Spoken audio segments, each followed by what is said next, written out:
Hello, everybody. Welcome back to the Love Experience. Today is a really special episode, and I believe it's going to be a great episode because it is titled Love in the Time of Sorrow.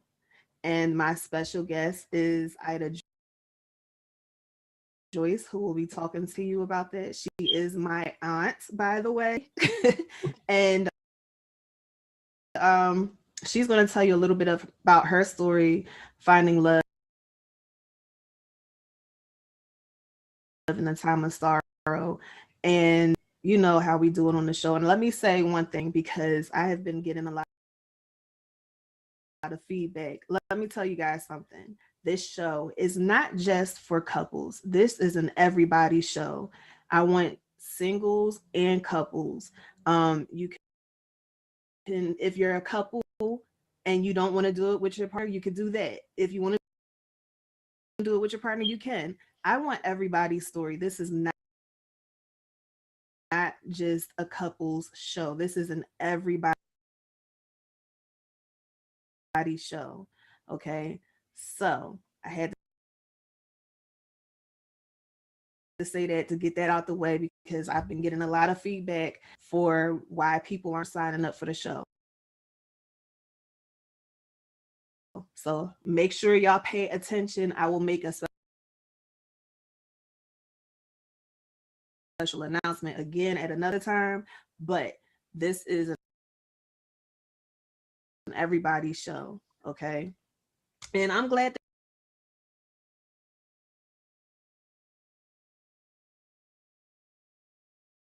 that you came and you are here with me for another episode because, hey, what else would you be doing right now at 4 o'clock? So, Ida, go ahead and take over. Amen. Amen to that. I will say that um, I'm looking forward to being able to come on again and do something with my husband. I'm here today by myself, but um, that's okay. It's not because he didn't want to be on, it's because he has to work on Thursdays. So when we are able to pull together, we'll come on together. Okay. But right now, I will share just who I am. As Ashley said, my name is Ida Joyce. I am her aunt. I am a wife of 20, almost 27 years, a mother of 4, a sister, an auntie, a cousin, and a friend. I'm also the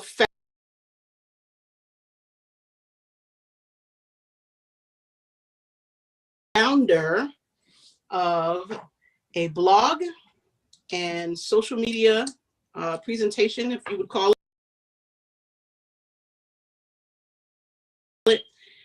that talks about life after death. And the reason it's called that is because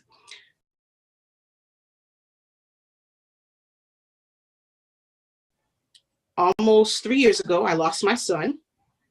And I believe that there's a ministry after you lose someone to that extent that is available to others to help them to find life again after losing someone. The page is created and built for anybody who has lost, but it gears a lot towards parents who have lost children. As parents, when we lose a piece of us like that, it's a little different than when you lose a parent. When you lose a parent, it's something that you expect.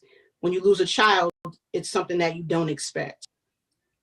So I wanted to talk a little bit today about what my love experience is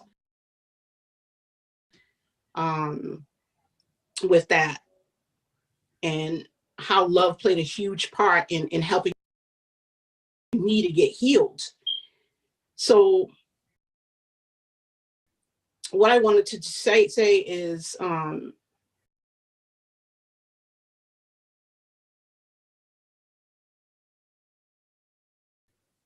in your sorrow, you can find love if you keep your eyes open, because sometimes people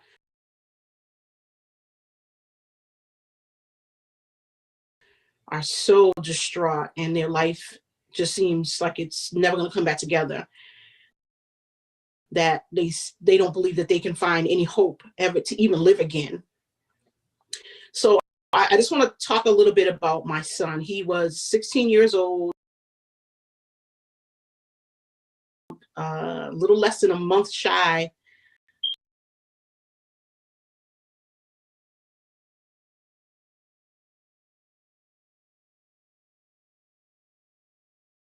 of turning 17, a day that was supposed to be a day of fun, that he went out with some friends to celebrate another friend's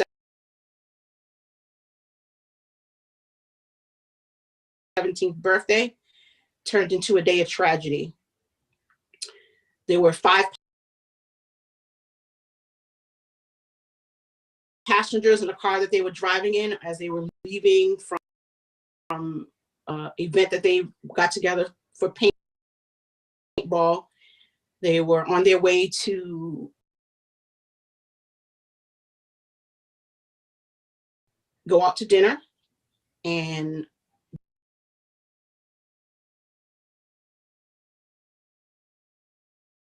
driving home, it was a rainy day. The car that they were riding in, they actually got into an accident, and 4 out of the 5 students passed away, and my son was one of them. And after that happened, not right away, but sometime after that, I began to question God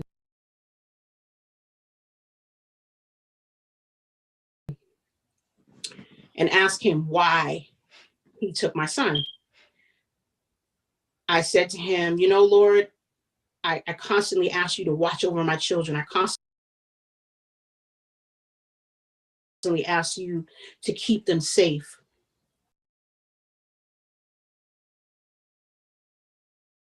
And I know that you guys have probably heard this story before, but those who are watching probably haven't.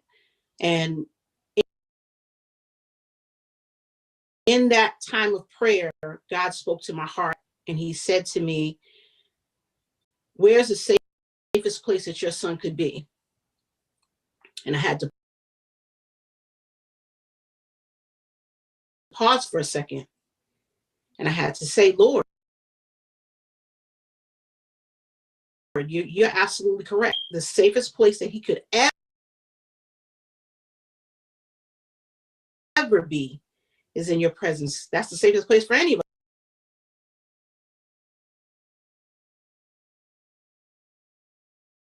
us to be, because when we're in his presence, once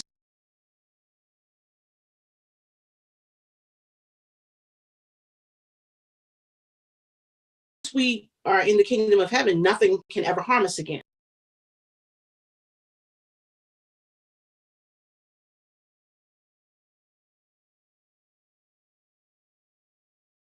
Mm-hmm. So in that, I had to say, you know what, Lord, you did keep your promise. You did what you said you were going to do. You said you would keep him safe. So even though he's not here, I know that he's safe in the presence of God.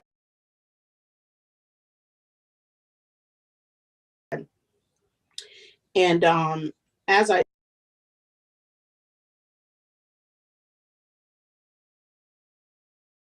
you know, as that answer came, it gave me peace and solace. And I had to kind of like step back and just kind of repent and say, you know what, Lord, you know, sometimes we question you, and we question the decisions that you make, and we become judgmental towards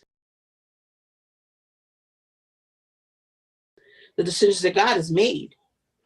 But he knows what he's doing. Our life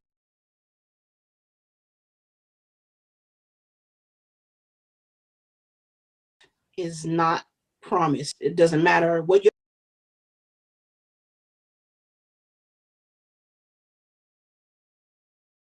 age, what your gender, whatever it is, it's not promised on this earth. One day we're all going to leave. It doesn't promise that you're going to outlive your children or your children are going to outlive you. There's just no, you just never know. So I just that just became a reality for me, realizing that God didn't promise me that he would keep my son. Mm-hmm. So I'm actually looking at some notes. I'm trying to make sure that I cover everything that I want to share with you guys. Now, that was very freeing for me, and it brought me to a place of peace, and it brought me to a place of joy, and it also brought me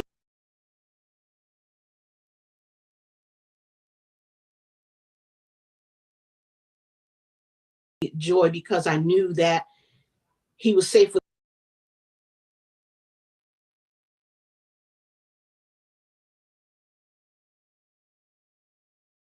God, and because he was safe with God, I knew that one day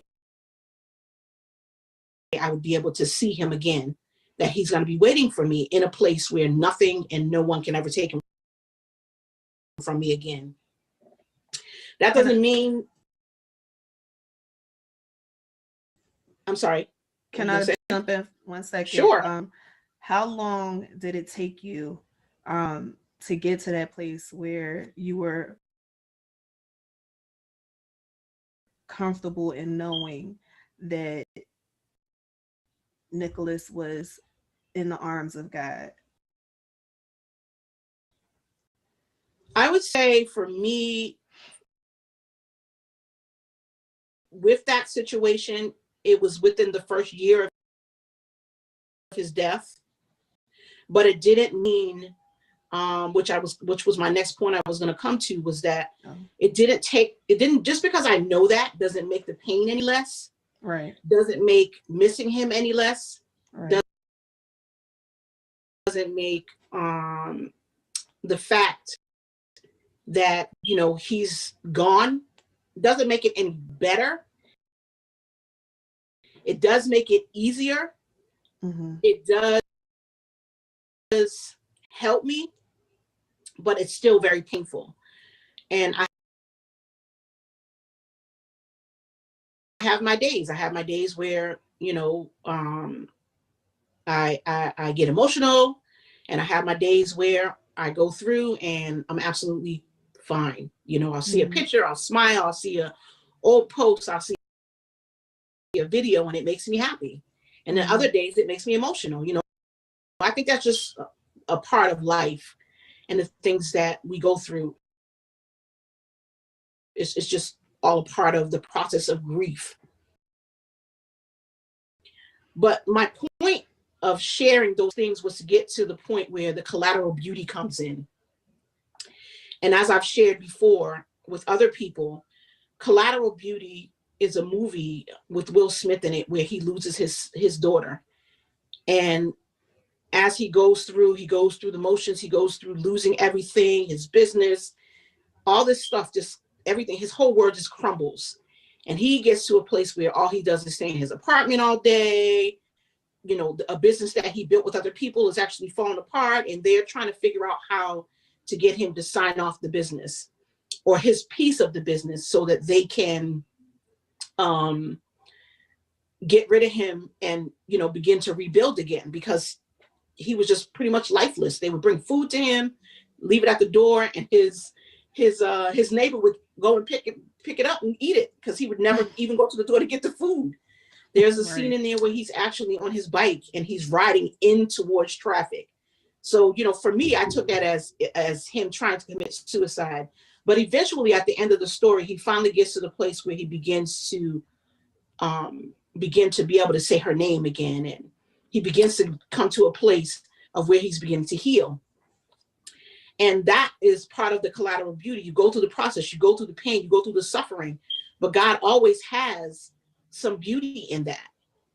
And the beauty for me was that when all of the devastation hit us, and as devastating as it was, God was sending us tons and tons of people and things and stuff just to help us to get through the process. And I've written down some of them. One thing I wanted to start with was the first thing that happened was uh, uh, we were able financially to take a short period of time out of work, which is very important. So during that time when we were out of work, my husband and myself, we were able to travel. We were able to go to our second home and just kind of find solace and find each other and find hope again, or at least begin to find it. We leaned on each other. We spent time together. We did things together. There would be days when I would cry, and there would be days that he would cry. And on the times when he would cry, I would just try to comfort him to the best of my ability. But God has blessed him with a wonderful gift to be able to make people laugh. And whenever I would be crying, he would do things to make me laugh. So that was a beautiful thing. There were times when I was really in pain, and he would just have me cracking up. So that was a blessing. I remember my favorite thing was we went to the Bahamas and we went to Miami, Florida. We loved it. We had such a great time there. And those were some of the things that we did. And God blessed us to have the finances to be able to do that. So that was a collateral beauty, us coming together and reconnecting. Sometimes in the world, we get so busy and so caught up in everything that we forget to stay connected to each other. So that kind of reconnected us. And that, with you saying that brings to my mind a lot of couples who don't make it through losing a child. They don't know how to reconnect. They don't know, Yeah. they don't even lean on each other during those times. So Yeah. they end up ending their marriages. So the fact that you Yeah. guys were able to do that is a major blessing. Yes, absolutely. And I know that also took a great part because of God. It took a great part because of me staying in prayer, or us staying in prayer. You all, my siblings, all of them praying and keeping us lifted before God. It helped us. It helped to sustain us. Mm-hmm. Another collateral beauty was we began creating family traditions. And nowadays we tend to not do the traditional stuff like we used to do with our grandparents and all those other things. So creating traditions for me was a blessing. I noticed that my life began to take a turn. My perspective began to change. I became more concerned about family life. As you know, by trade, I am a cake decorator, pastry chef, and I did long hours, often overtime, different things, wasn't always home. And it just kind of made me step back and say, you know what, I need to think about my family first. So I began to change my attitude, and I've been doing more stuff and trying to create more ways for me to bring in finances in other ways, so that I will be able to be a part of my family, things that I love to do with my family. We normally don't do Christmas. We do Christmas. Well, let me rephrase that. We normally don't do anything on those holidays like Christmas and Thanksgiving, because in that industry, yeah, people are out trying to get what I'm making. So I'm at Mm-hmm. work. So for me, Thanksgiving had kind of gone out the window, because it's like, okay, you got to work the day before, you got to work the day after. So nobody wants to come home and be trying to cook this big, huge meal for their family, because I got to be to work the next day. So this year, I made an effort, and it was just because of COVID, of course. It was just my immediate family, but we had a nice Thanksgiving dinner, which we haven't had in years. We also did Christmas dinner. God blessed me to be able to be off Christmas all the way until after New Year's. And we were able to do a beautiful Christmas dinner together. We got together, we opened gifts together. And that's something that we don't always do. So that's another collateral beauty thing. And I'm so grateful for that. And doing those things made me say, you know what, God, I just want to get back to doing this, back to living this way. Because oftentimes, like I said, we forget about family, and family is what is most important. Mm-hmm. Your job is important because, yes, you got to put food on the table. You can't survive, you can't live without your job. But I will tell you from experience, your job will have your position posted faster than you can get laid in the ground. So you got to make the decision that your family is what's most important, and make choices, you know what I mean? As much as you can, to spend as much time with them as you possibly can. So I think that those things are important. And, another thing for us, as you know, is New Year's. New Year's is a big event for our family. Since Nicholas passed away, the year before he passed away, we had just started doing the New Year's celebration at my house. So the year after he passed away, we decided that we would do it as a tradition, in memory of, in honor of Nick. We get together, we eat, we play games, we enjoy each other. We bring in the New Year's together, and it's just a beautiful time. And we usually wear, whatever, everybody comes in their PJs, so we're comfortable. And we usually wear something from my boy's clothing collection that has to do with Nicholas. We do something that has to do with him in honor of his memory. So that's another beautiful thing. My children, my daughter has begun to create, her own business. My boys, like I said, they get into their music. They got their clothing collection that's named after my son. They're into their music. They're making music of other things, but there's lots of music that they've done now in memory of their brother, which is a way to keep them alive in hope. You want to tell us how many children you have outside of Nicholas, and how I old have, they are, and say the names of their businesses? absolutely. Brittany's is my daughter.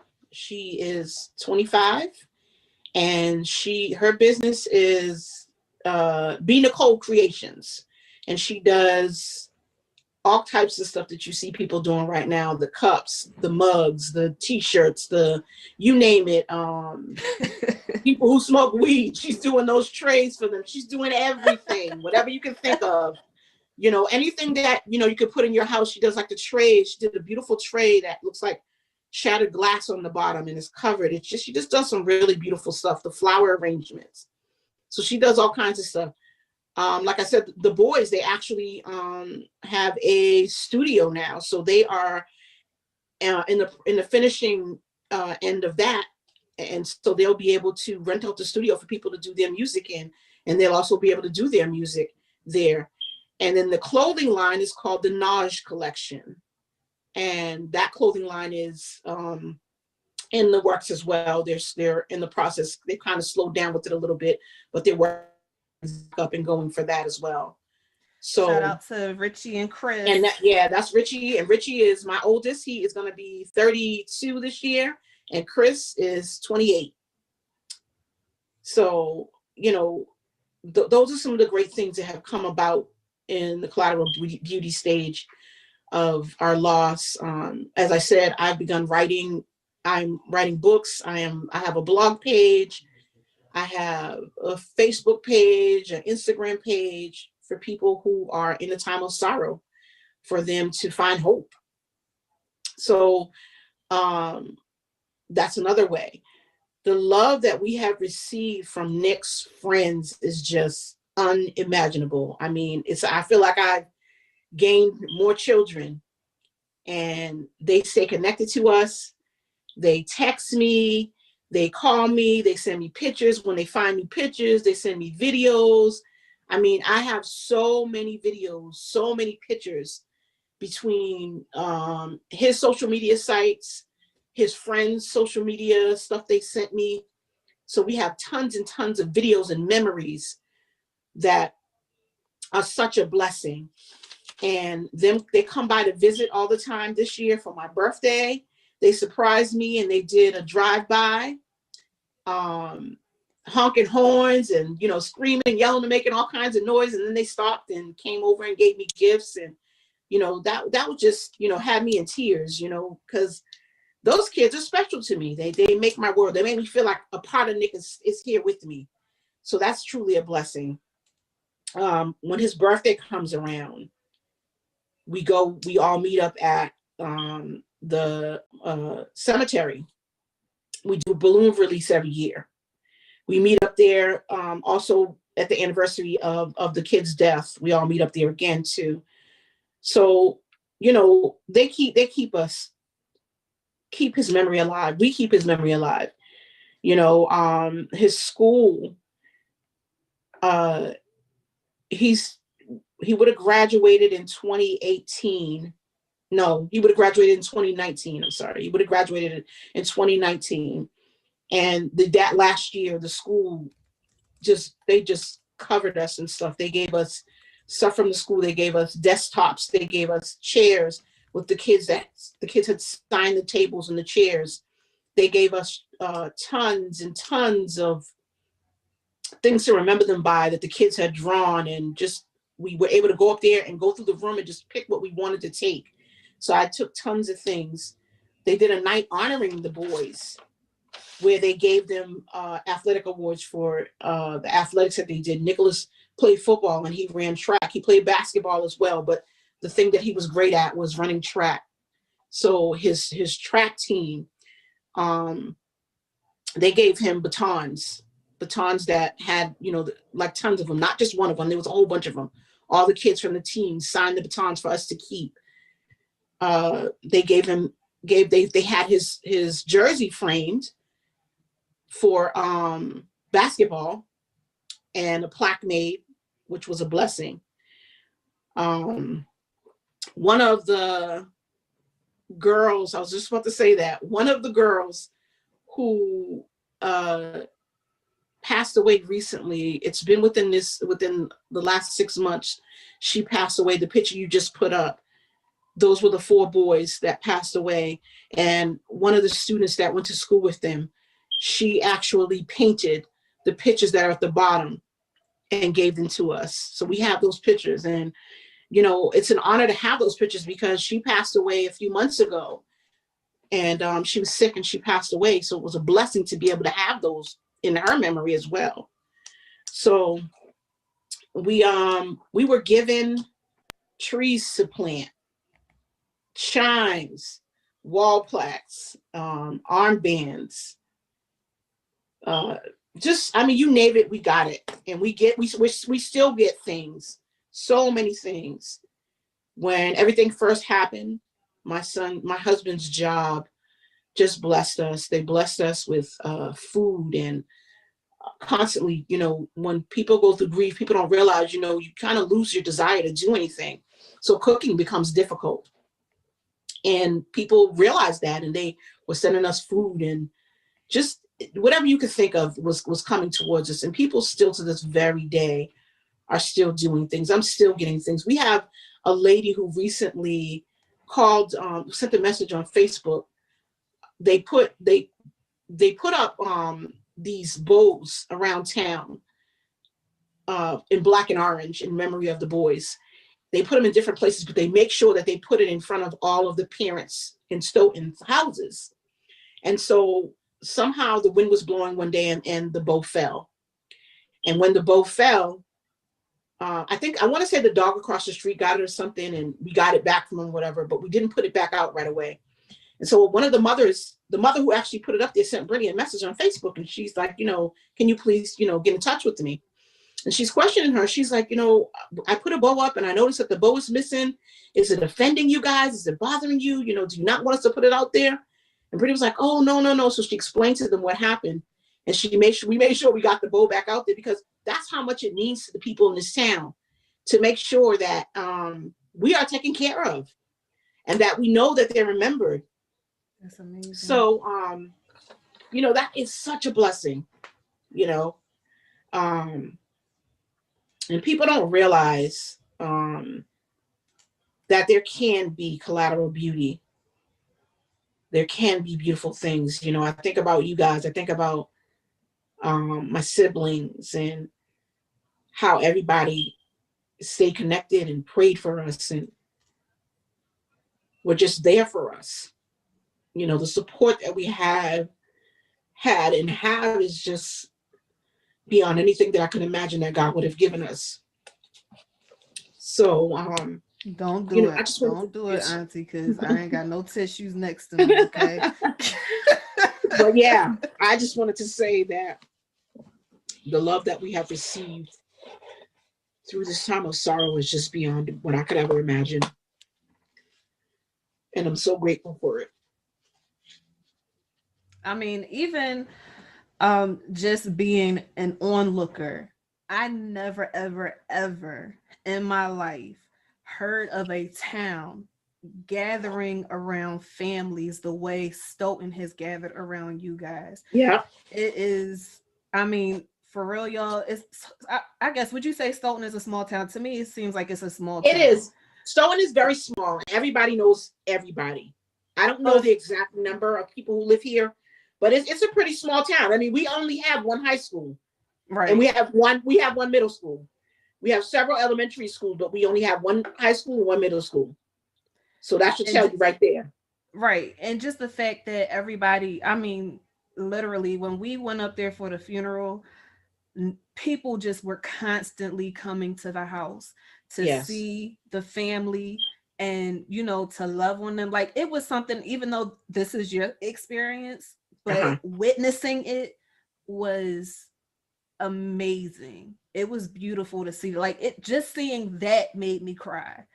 Yeah. Of course, we were sad about Nick, but seeing how a How much they were loved. community, Yeah. yes, how a community just wrapped its arms around all four families is something I never seen before. Yes.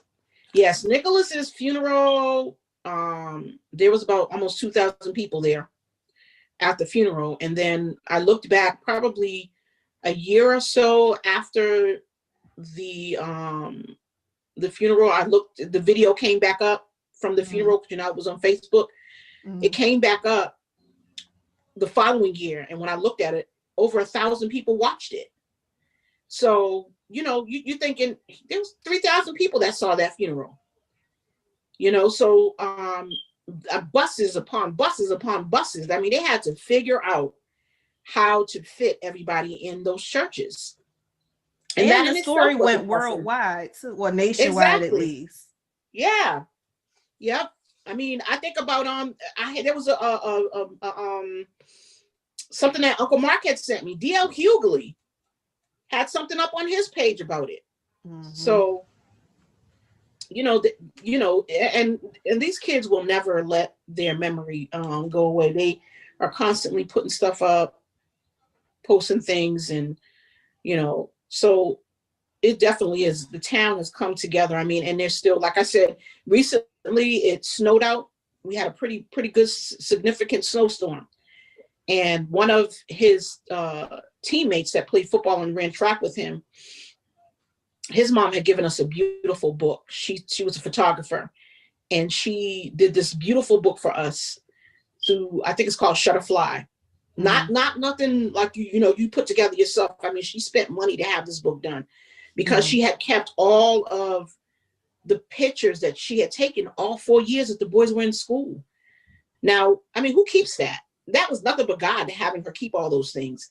And Yeah. as she got ready to go recently, about a year ago, she was going through it. She's like, you know what? She said to the kids, we need to make a book for David and Nicholas to give to them. So she made us beautiful books, and it has their football days, their track days in there. And she, you know, made it into a story, and she added in pictures of the tattoos that her boys got.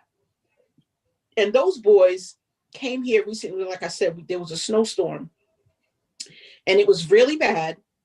And Richard had to work that day. I was off, but I've been having issues with my arms and my hands. And so it's difficult for me to go out and use the snowblower.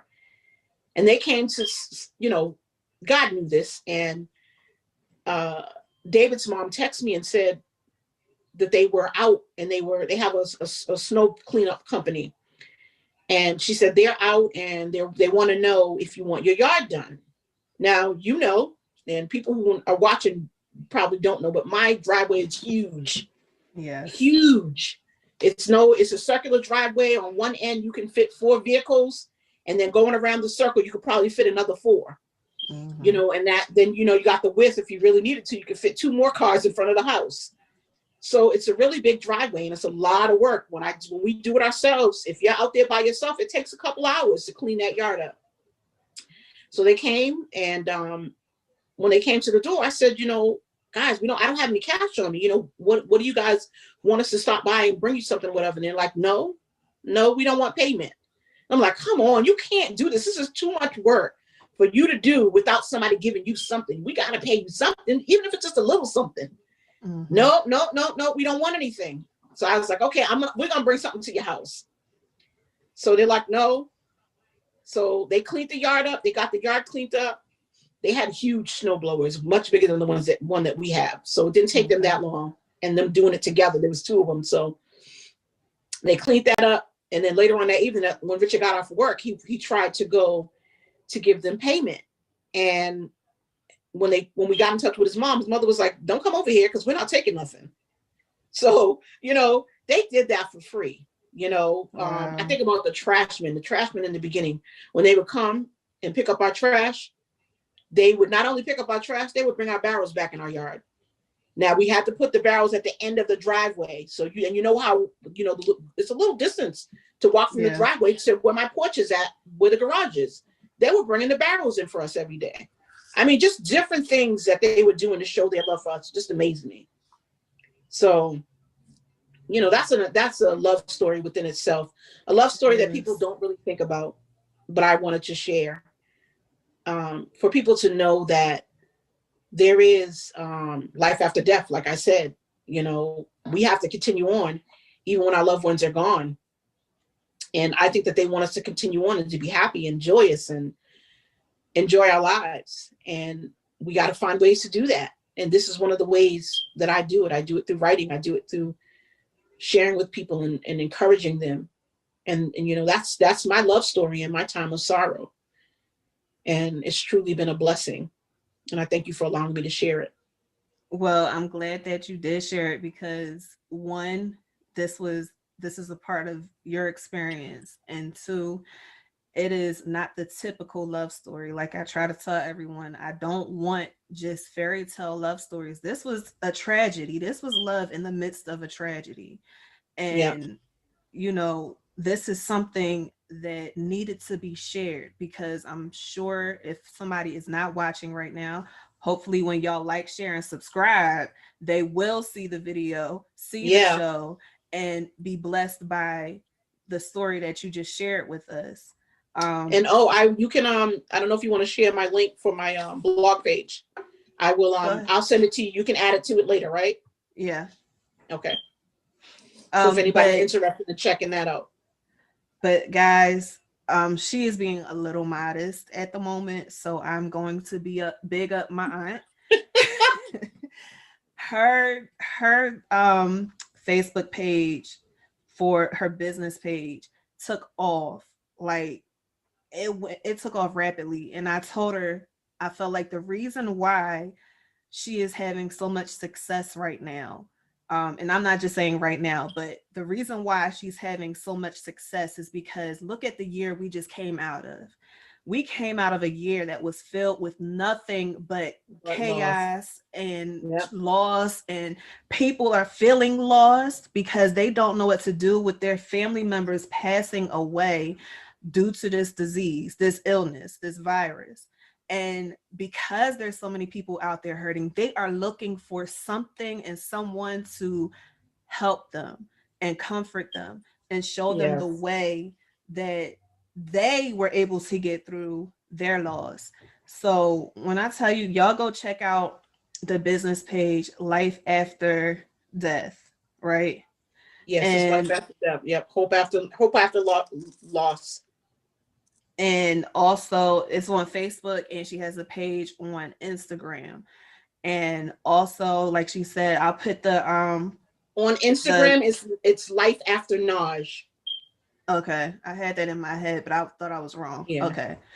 Um, I'll also put the link for her website for you guys to see it. Because listen, my aunt and I are very similar. Okay, we we really try to make sure we present a good product, and present in a way that is pleasing to God, speaking from our hearts, and that's going to be helpful to someone. So she has plenty of blog posts that she's written on her blog that can Yes. help somebody, and she gets comments all the time from people about how her stories have helped them.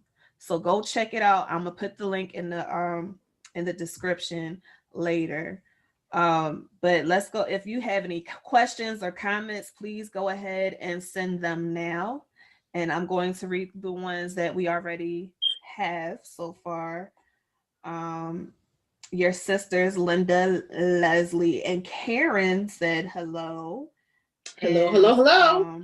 they are saying how profound. Aunt Karen said, when you said, where is the safest place for him to be? She said that was profound. Um, Linda said, family traditions, such an important part of the love experience. Amen. Tariq has a question. He said, Ida, would you say you experienced a new level of love through losing a loved one? Absolutely. Absolutely. I mean, um, I've never seen people come together like that. Um, in anything. Um, it was amazing to me. I've never been to another funeral. I've never been to another town. He's not the first kid that I know of who passed away. We've had other family members who've lost children. The amount of love and support that we received, absolutely, that was a whole nother level of love. Absolutely. And I Yeah. think I think that God does that on purpose. He knows what you need to make it through. And those were the things that I needed. Or I shouldn't just say me, we all needed that. My boys, Richie and Chris, they'll tell you, they love having those boys around and being a part of life. Oh, you know who I forgot to mention? I forgot to mention the three, well, they're not kids, they're adults. Brandon, SP, and Felicia, the ones who pull together the yearly things that the kids do. They do a Yeah. football tournament every year for them. They do fundraisers. They have a school scholarship for them. They're in the process now of trying to get benches and other things around town in their memory. They are constantly doing things to keep those boys' memories alive. They had when the pandemic started, they got masks for us made. They're always trying to do something. I plan on as I begin to do my YouTube page, which I'll be starting within the next few months. Um, I plan to have them on there because they've done so much. They did a basketball tournament one year for them, and all of those things they use to put towards the scholarship funds for students to get when they graduate. So they've been a tremendous blessing to us. Yeah.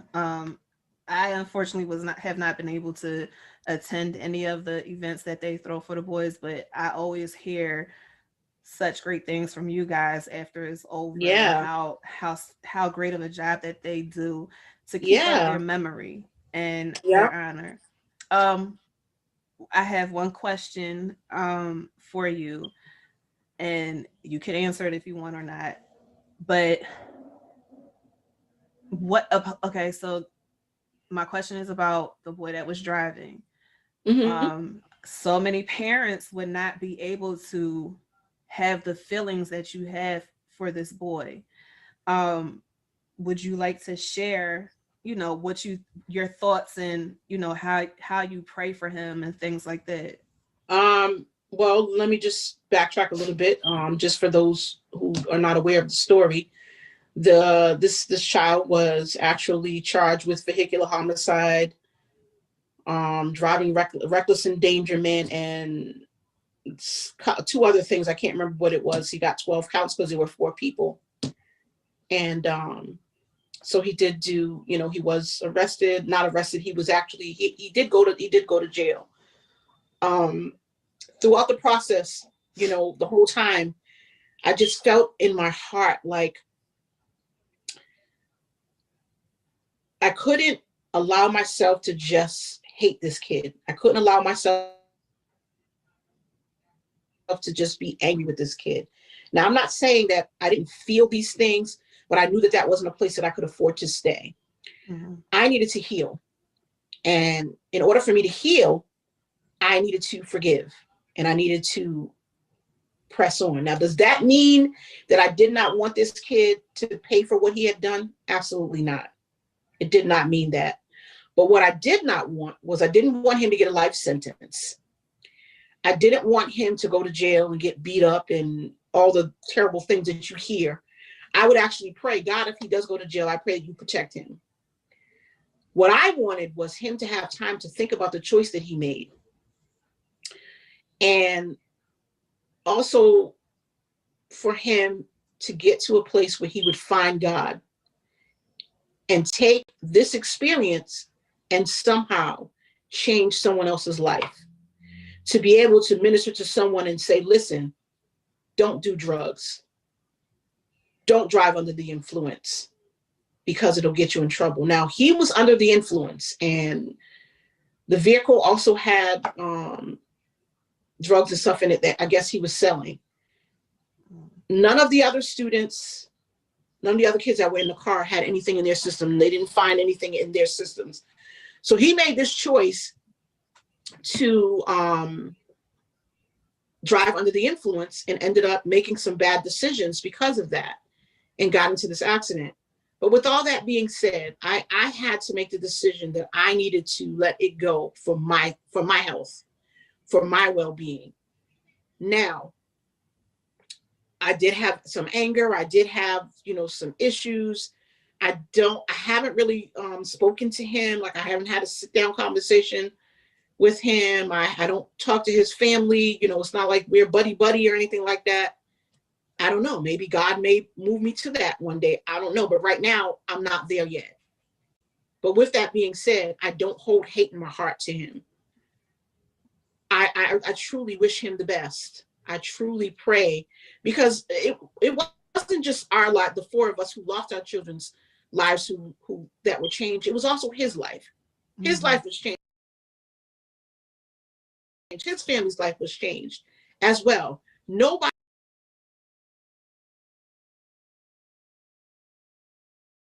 won in this story. So it's just a sad story all around.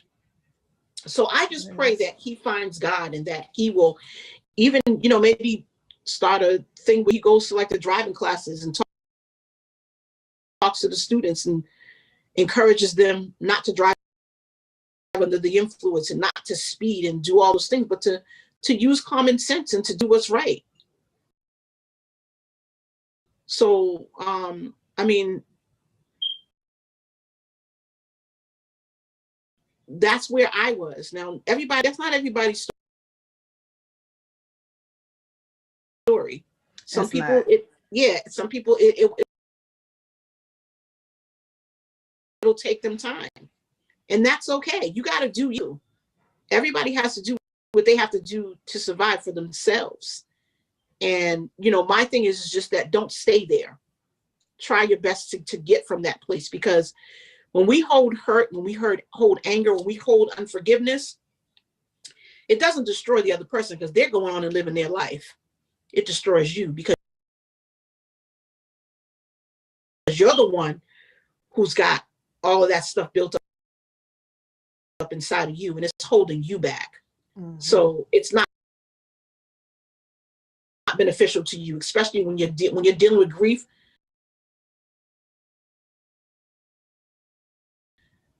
You need to get rid of everything possible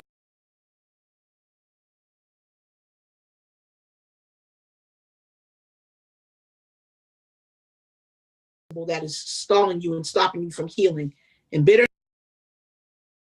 and anger, resentment, and all those things I wasn't willing to sleep in bed with them. They couldn't have a part of my life because I needed to be able to move forward for my son. Yeah.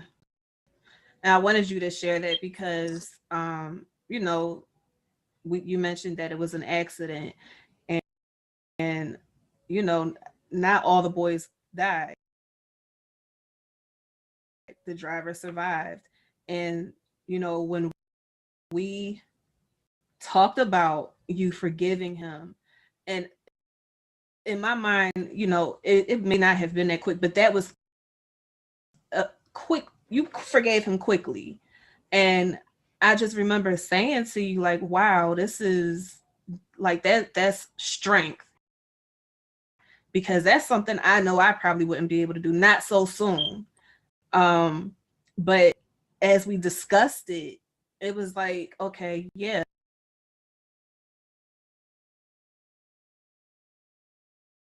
what you're saying is right. You know, he's still a kid, and you know, and even Tariq tell me, believe me, he's paying for it because he's beating himself. He has to relive it Oh every yeah, single day, absolutely. and you know, just Absolutely. all of that. You know, I just wanted to touch on that just a set for a little bit because you know there may be a parent whose child was maybe taken away from them by murder, or you know, some an accidental shooting or whatever. um Yeah. but for you to be able to, I wanted you to be able to talk about forgiveness. And I always find it amazing when a parent is able to forgive the person who was responsible for their child's death. I always find that amazing, Yeah. and really a true testament about who God is in their life. Because I don't think that if God um,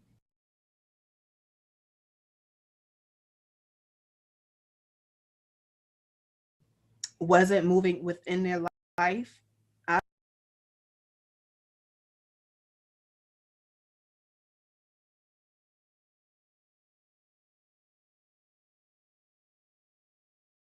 I They don't could think do it. Yeah. that, yeah, I don't think they'd be able to do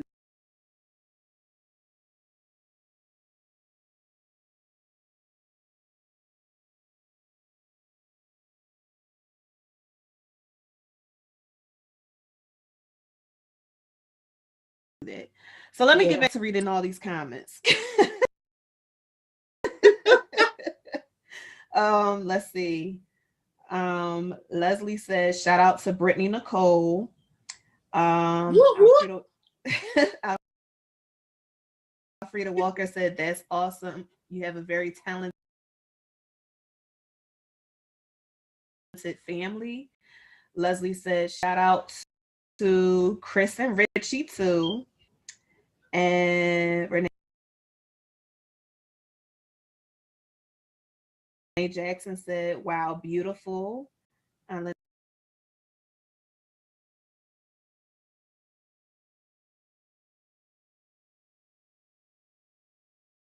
said, it's amazing. Alfreda Walker said, that's beautiful that the community is so caring. Amen. Mommy said, about the funeral, she said the church was standing room only. Yeah. Um, Renee Jackson said, amazing love, praying for continued peace.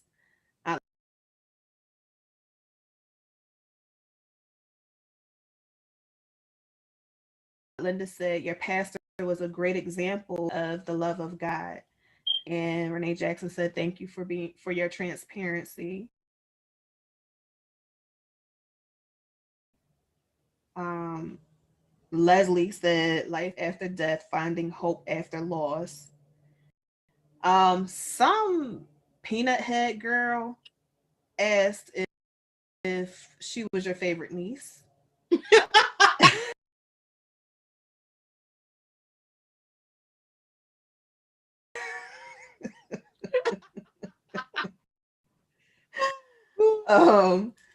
Nicole said, such a beautiful show. That same Peanut Head girl, she said this show and the last show has truly been a blessing to her. She loves her aunts.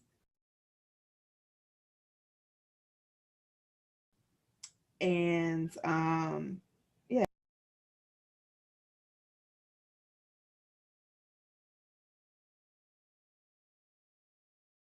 that's it for YouTube. Okay. And Yancine, thanks for watching on Facebook. Everybody, I really need you guys.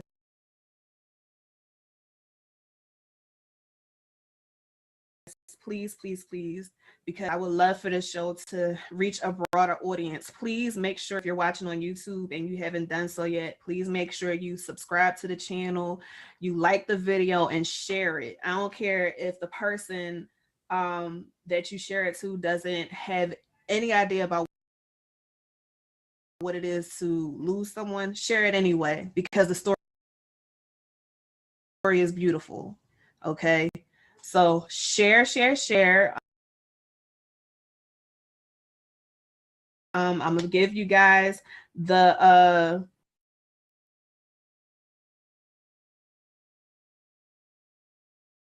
link for the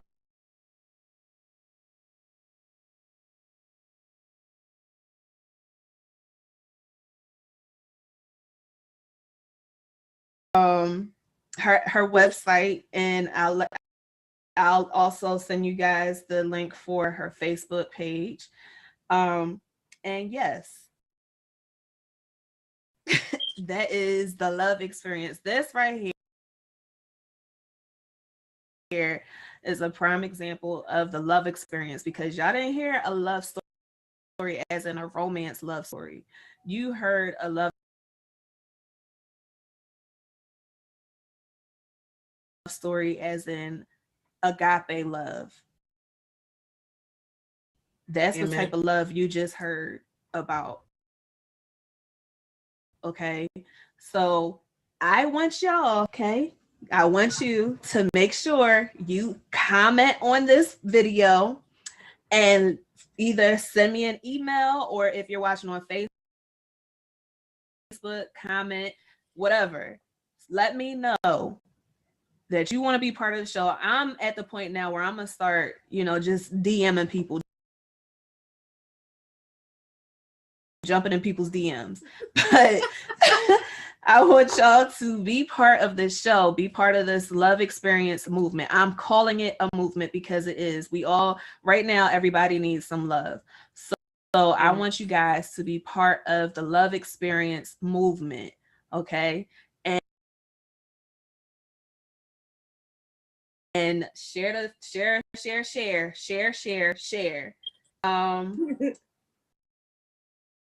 Thank you, Ida, for being You're here. welcome.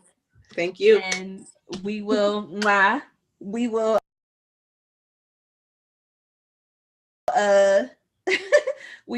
I guess, arrange for another time for you and Uncle Richard to come on. Yes. And okay. Y'all will meet one of my goofy uncles. But yes, thank you guys for being here. And I have one question for you guys. What is your love experience? I'll see you next week with a whole new guest.